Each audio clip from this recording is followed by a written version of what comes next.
Ce programme vous est présenté en partenariat avec la Mutuelle Saint-Martin.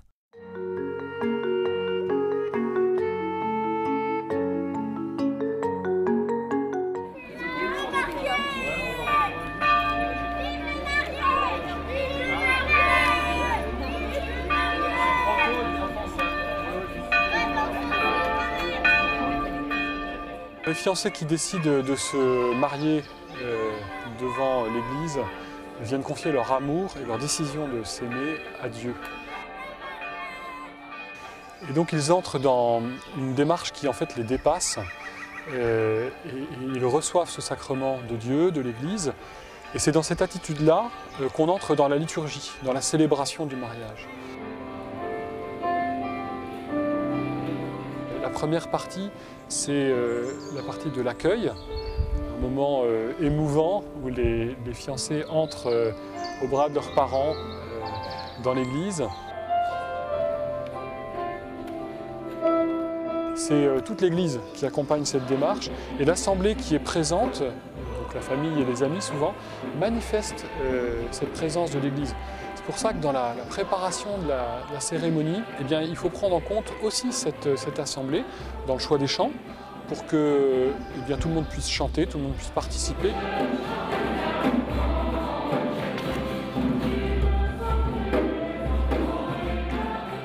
Il y a aussi un aspect de préparation spirituelle pour les fiancés, donc préalable à la célébration, qui est important. Je pense par exemple, si on peut trouver quelques heures, éventuellement même une journée, dans la semaine qui précède, pour se mettre un peu à l'écart, se retrouver à deux auprès du Seigneur, c'est un temps vraiment privilégié et important pour se mettre dans la bonne attitude et s'éloigner de toute l'excitation et le stress de la préparation matérielle.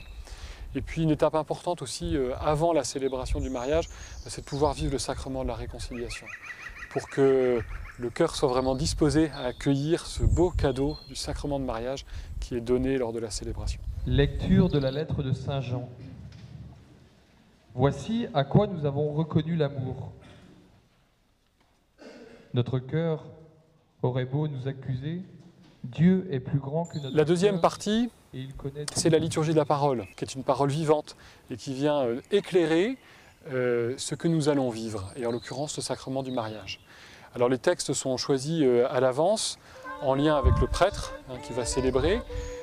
Ça peut être bien de choisir des textes qui ont été marquants au cours de la préparation du mariage. La préparation est souvent l'occasion d'aborder tel ou tel texte de la parole de Dieu qui éclaire ce qu'on va vivre.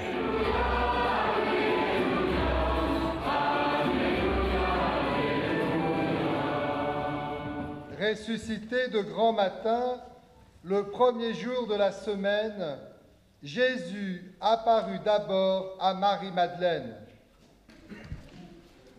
La troisième partie, c'est le sacrement du mariage à proprement parler. Ensuite, il y a un dialogue qu'on appelle dialogue initial entre le prêtre et ceux qui vont se marier. Agathe et Florent, vous avez écouté la parole de Dieu qui révèle la grandeur de l'amour humain et du mariage. Vous allez vous engager l'un envers l'autre dans le mariage.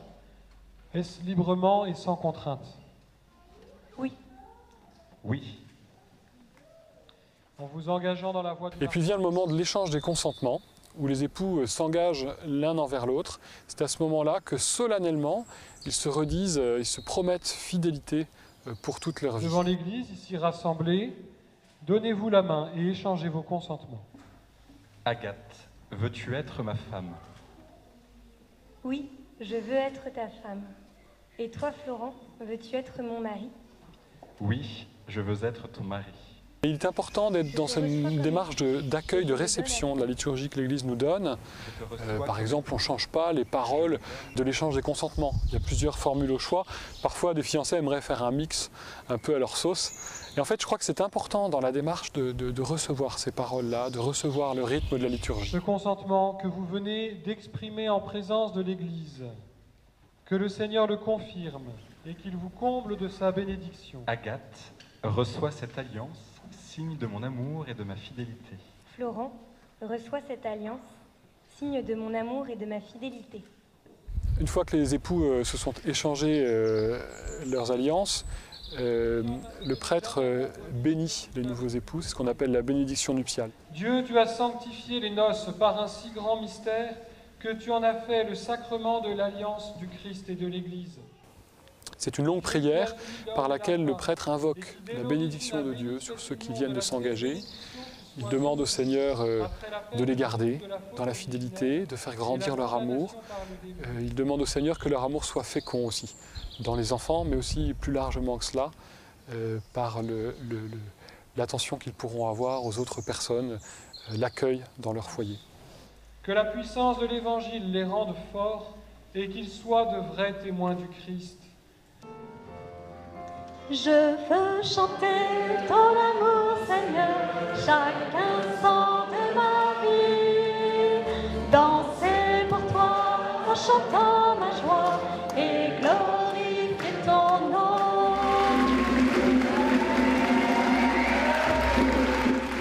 Et puis vient le moment de la prière des époux.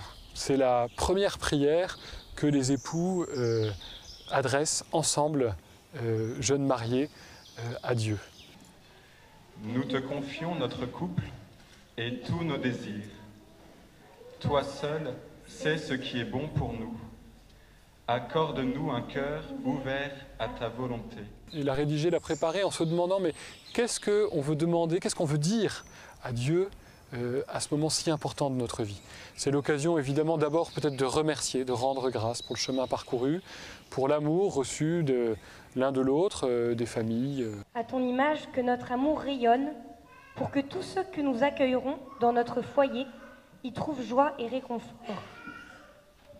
Seigneur Jésus, nous nous confions à toi et nous t'aimons. La quatrième étape de la célébration, eh bien, c'est la prière de l'Église. Le sacrement de mariage peut être célébré en dehors de l'Eucharistie ou au cours de l'Eucharistie. Lorsqu'il est célébré en dehors de l'Eucharistie, à ce moment-là, il y a la prière universelle, des intentions de prière qu'on aura préparées pour que la prière de ce jour ne soit pas centrée uniquement sur les nouveaux époux, mais s'élargisse à l'Église et au monde. On peut prier pour les familles, on peut prier pour ceux qui souffrent, on peut prier aussi pour les autres vocations. Cette prière universelle se conclut par la prière des enfants de Dieu, la prière du Notre Père.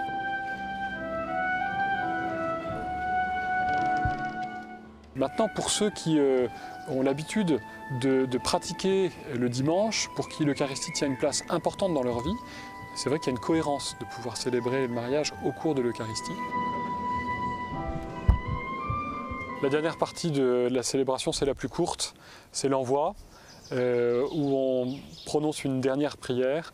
Le prêtre à nouveau donne sa bénédiction sur les nouveaux époux et sur toute l'assemblée, les envoie dans la paix du Christ. Puissiez-vous être bénis dans vos enfants, avoir auprès de vous des amis qui vous aident et vivre en paix avec tous. Amen. Et puis une fois que la célébration est terminée, on peut signer les registres et passer à la suite des festivités.